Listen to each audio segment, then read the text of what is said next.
আজকের বিশেষ সংবাদে প্রথমেই পড়ছি শিরোনাম। বৃহস্পতিবার ত্রিপুরা গ্রামীণ ব্যাংকের ৪৮তম প্রতিষ্ঠা দিবস উপলক্ষে সুকান্ত একাডেমিতে মেগা ক্রেডিট ডেলিভারি ক্যাম্প অনুষ্ঠিত হয়। প্রদীপ প্রজ্বলনের মধ্য দিয়ে এই মেগা ক্রেডিট ডেলিভারি ক্যাম্পের উদ্বোধন করেন মন্ত্রী রতন লাল নাথ। এদিকে প্রাকৃতিক দুর্যোগ মোকাবেলার উপর বৃহস্পতিবার রাজ্য জুড়ে মহড়া প্রদর্শন। অন্যদিকে আগুনে পুড়ে ছাই ৩টি দোকান। ঘটনা বুধবার রাতে তেলিয়ামুড়া থানাধীন এক্সচেঞ্জ চৌমুহনী এলাকায়। বিস্তারিত থাকছে প্রতিবেদনে। অপরদিকে ৪ দফা দাবিতে টিএসইউর ডেপুটেশন। বিস্তারিত থাকছে প্রতিবেদনে। সাত সকালে শিশু অপহরণ রাজধানীর কাঞ্চনপল্লী এলাকায় এবং বিজেপি কার্যালয়ে লোকসভা নির্বাচনের বিস্তারক প্রশিক্ষণ। দর্শক, শিরোনামের সমাপ্তি। বিস্তারিত সংবাদে যাওয়ার পূর্বে অবশ্যই চ্যানেলটি সাবস্ক্রাইব করে সঙ্গে থাকুন। বৃহস্পতিবার ত্রিপুরা গ্রামীণ ব্যাংকের ৪৮তম প্রতিষ্ঠা দিবস উপলক্ষে সুকান্ত একাডেমিতে মেগা ক্রেডিট ডেলিভারি ক্যাম্প অনুষ্ঠিত হয়। প্রদীপ প্রজ্বলনের মধ্য দিয়ে এই মেগা ক্রেডিট ডেলিভারি ক্যাম্পের উদ্বোধন করেন মন্ত্রী রতন লাল নাথ। উপস্থিত ছিলেন আগরতলা পুর নিগমের মেয়র দীপক মজুমদার, ত্রিপুরা গ্রামীণ ব্যাংকের সত্যেন্দ্র সিং সহ অন্যান্যরা। এই দিনের অনুষ্ঠানে গ্রামীণ ব্যাংকের কর্মীদের পাশাপাশি সাধারণ মানুষের উপস্থিত ছিল লক্ষণীয়।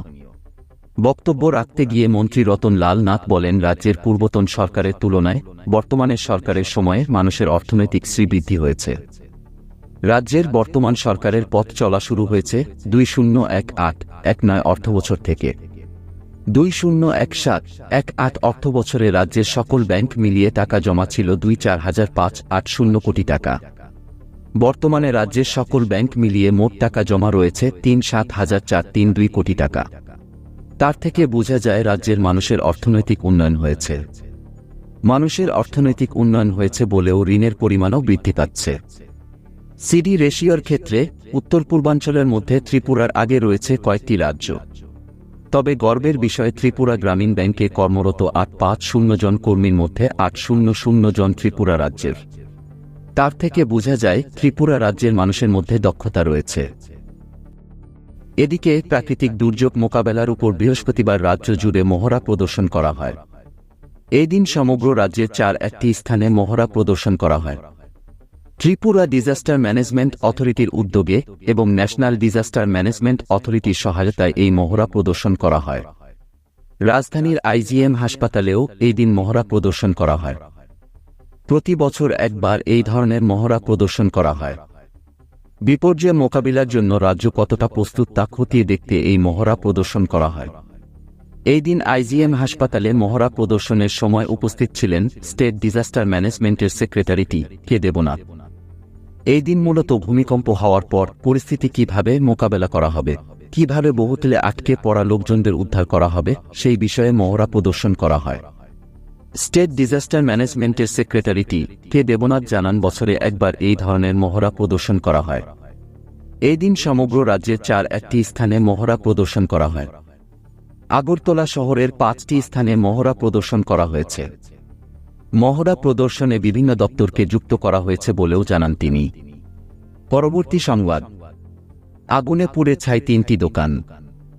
ঘটনা বুধবার রাতে তেলিয়ামুড়া থানাধীন এক্সচেঞ্জ চৌমুহনী এলাকায়। ঘটনার বিবরণে জানা যায়, বুধবার গভীর রাতে তেলিয়ামুড়ার এক্সচেঞ্জ চৌমুহনী এলাকার স্থানীয় ব্যবসায়ী হরিধন পালের দোকানে আগুনের লেলিহান শিখা দেখতে পায় এলাকাবাসী। সাথে সাথে তেলিয়ামুড়া দমকল বাহিনীর কর্মীদের খবর দেওয়া হয়।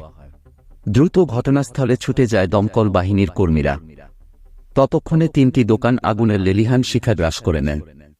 ঘটনার খবর পেয়ে ঘটনাস্থলে ছুটে যায় তেলিয়ামুড়া থানার পুলিশ। দীর্ঘ প্রচেষ্টার পর আগুন নিয়ন্ত্রণে আনতে সক্ষম হয় দমকল বাহিনীর কর্মীরা। ততক্ষণে 3টি দোকান ঘরসহ দোকানে থাকা সকল সামগ্রী পুড়ে ছাই হয়ে যায়। দমকল বাহিনীর এক কর্মী জানান, প্রাথমিকভাবে ধারণা করা হচ্ছে ক্ষয়ক্ষতির পরিমাণ 10 থেকে 12 লক্ষ টাকা। ধারণা করা হচ্ছে বিদ্যুতের শর্টসার্কিট থেকে এই অগ্নিসংযোগ ঘটেছে। এদিকে সম্প্রতি রাজধানীর বিজয় কুমার স্কুলের ছাত্রী শিয়ারি জমাতিয়া নামে এক ছাত্রীর অঙ্গনা মোহিনী গার্লস হোস্টেলে ঝুলন্ত অবস্থায় উদ্ধার হয়। তারপর থেকেই ওই হোস্টেলে প্রায় 150 জন ছাত্রছাত্রী হোস্টেলে কোনো এক অজ্ঞাত কারণে পড়াশোনা করতে পারছেন না। সামনে তাদের পরীক্ষা।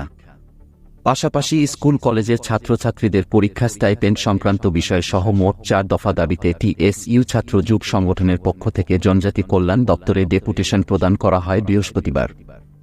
ডেপুটেশনের পর বিস্তারিত তুলে ধরেন ডেপুটেশন প্রদানকারী প্রতিনিধি দল। তারা জানান, গত 13 ডিসেম্বর রাজধানীর বিজয় কুমার স্কুলের ছাত্রী সিয়ারি জামাতিয়া অনঙ্গমোহিনী এস.টি হোস্টেলে আত্মহত্যা করে।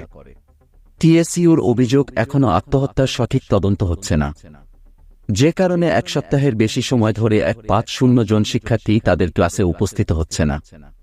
প্রায় 1 সপ্তাহেরও বেশি সময় অতিক্রান্ত হয়ে গেছে, এখনও শিক্ষার্থীদের ফিরিয়ে আনার কোনো ব্যবস্থা করেনি প্রশাসন। সুতরাং এই ঘটনার সঠিক তদন্ত এবং শিক্ষার্থীদের স্কুলমুখী করার দাবি জানায় টিএসইউ। পাশাপাশি প্রতিটি এসটি হোস্টেলে ওয়ার্ডেন এবং গার্ড নিয়োগের দাবি জানানো হয়। এই দিন ডেপুটেশন প্রদানকালে উপস্থিত ছিলেন টিএসইউর সাধারণ সম্পাদক সুজিত ত্রিপুরা সহ অন্যান্যরা। ডেপুটেশন প্রদান শেষে টিএসইউর সাধারণ সম্পাদক সুজিত ত্রিপুরা সাংবাদিকদের মুখোমুখি হয়ে 4 দফা দাবিগুলি তুলে ধরেন। পরবর্তী সংবাদ। বৃহস্পতিবার সকালে শিশু অপহরণের ঘটনাকে কেন্দ্র করে চাঞ্চল্য ছড়ায় রাজধানীর কাঞ্চনপল্লী এলাকায়। এলাকার বাসিন্দা কিষান দাস। কিষান দাসের স্ত্রী পূর্ণিমা দাস। কিষান ও পূর্ণিমার 1 মাস 3 দিন বয়সী পুত্র সন্তান সানু দাস। পূর্ণিমা দাস জানান, এই দিন সকালে তিনি সন্তান সানু দাসকে খাবার খাওয়ানোর পর বিছানায় ঘুম পাড়িয়ে রেখে বাসন পরিষ্কার করার জন্য যান। কিছু সময় বাদে ঘরে এসে দেখতে পান বিছানায় সানু দাস নেই। সাথে সাথে তিনি ঘটনার বিষয়ে স্বামী সহ পরিবারের লোকজনদের জানান। সকলে মিলে সানু দাসের খোঁজাখুঁজি শুরু করে, কিন্তু সানু দাসের কোনো হদিশ পাওয়া যায়নি। তারপর খবর দেওয়া হয় পুলিশকে। ঘটনার খবর পেয়ে ঘটনাস্থলে ছুটে যায় পুলিশ। গোটা ঘটনার তদন্তে নেমেছে পুলিশ। ঘটনাকে কেন্দ্র করে এলাকায় তীব্র চাঞ্চল্য বিরাজ করছে। সর্বশেষ সংবাদ। আসন্ন লোকসভা নির্বাচনকে সামনে রেখে ময়দানে ঝাঁপিয়ে পড়েছে শাসক দল। বৃহস্পতিবার প্রদেশ বিজেপি কার্যালয়ে লোকসভা বিস্তারক প্রশিক্ষণ পর্ব অনুষ্ঠিত হয়। এই প্রশিক্ষণ বর্গে উপস্থিত ছিলেন মুখ্যমন্ত্রী ডাক্তার মানিক সাহা, প্রদেশ বিজেপির সভাপতি রাজীব ভট্টাচার্য, বিজেপির সর্বভারতীয় সাংগঠনিক সাধারণ সম্পাদক বি.এল. সন্তোষ, আসাম ও ত্রিপুরার সংগঠন মহামন্ত্রী রবীন্দ্র রাজু সহ অন্যান্যরা। এই দিন রাজ্যের বিভিন্ন প্রান্ত থেকে বিজেপি বিস্তারকরা এই প্রশিক্ষণ বর্গে উপস্থিত ছিলেন।